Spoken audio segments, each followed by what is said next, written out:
Have you ever smelled a perfume on someone and you loved it, but then whenever you sprayed it on yourself, it smelled completely different? Or have you ever caught a scent and it made you think of a specific memory or a specific person?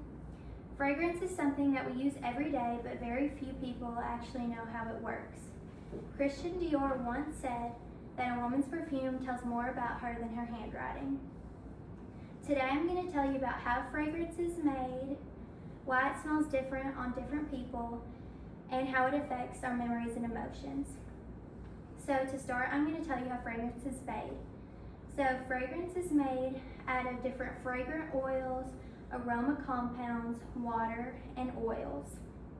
Perfumers carefully curate all these ingredients to make a unique scent. This can take months to even years to get the scent perfect because all the ingredients need to be perfectly balanced. Also, perfumes are made up to layers or fragrance notes. So the top note is going to be what you smell first whenever you spray a perfume, and it will dissipate fastly.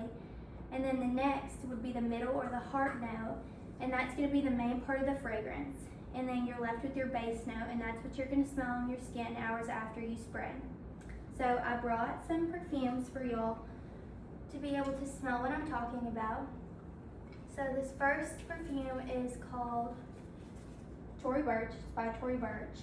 And it's going to start out very citrusy, and then to the middle note, it's going to lean into more floral scents. And then for the base note, it's just going to be a bright citrus, floral, earthy smell.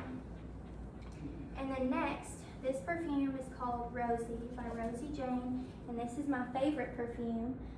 It's a skin scent, so it's just made out of 5 oils just to keep it simple and organic. And it's going to start out very musky with white musk, very fresh and clean. And then it's going to move into rose. That's the only floral smell. It's just all rose. And then you'll be left with a floral, rose, earthy musk scent. And then the last one that I'm going to show y'all is called Bon Bon by Viktor and Rolf. And it's going to start out citrusy, and then it's going to move into more sweet smells for the middle note. And then for the base note, it's going to be a sweet, floral, earthy smell.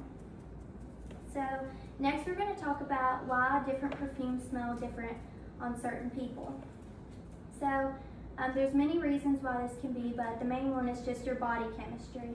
Everyone has different natural oils, a different pH level, and different bacteria that lives on the surface of your skin that can affect how a perfume smells.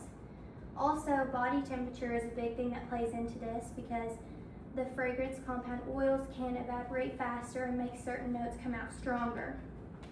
And also things like skin type, hormones, medication, even the weather can play into this. So if, for example, if you have oily skin, the perfume has more oils to cling onto your skin so it can make it last longer. And on the other hand, if you have dry skin, the perfume might not stay in as long because there's not much for it to cling to. And then finally, I'm going to talk about how perfume affects our emotions and our memory. So perfume plays a big part of our memory because our sense of smell, or our olfactory bulb, is connected directly to the part of our brain that correlates with our memories and emotions, or our limbic system. So this is why if you wear a certain scent on your wedding and years later you go back and smell it, it can bring back certain memories from that time.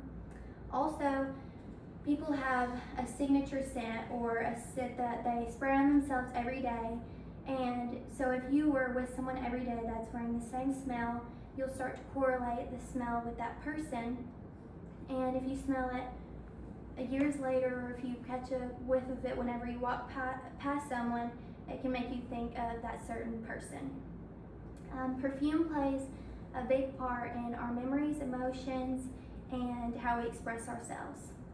So today I explained how perfume is made, why it smells different on different people, and how it affects our emotions and our memories. So the next time you spray your favorite scent, think about that it's not just a pleasant smell, but it is a combination of science, chemistry, and emotions that is unique to you. So thank you so much for listening to my speech today, and I can't wait to see you next week for the next one.